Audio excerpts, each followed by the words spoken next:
Hello, today I will show you how to access recovery mode in your ASUS Republic of Gamers phone. Let's start by holding and pressing the power key. Now we have the option to restart our phone. Let's tap it.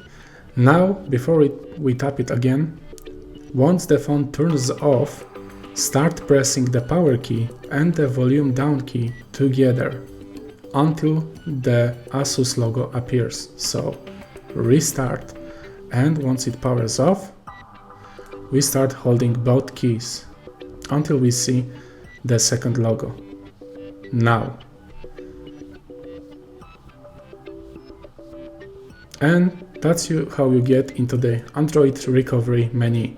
Here we can reboot the system, we can apply an update from the USB cable, or we can do a factory reset of our phone. Let's choose to reboot the system.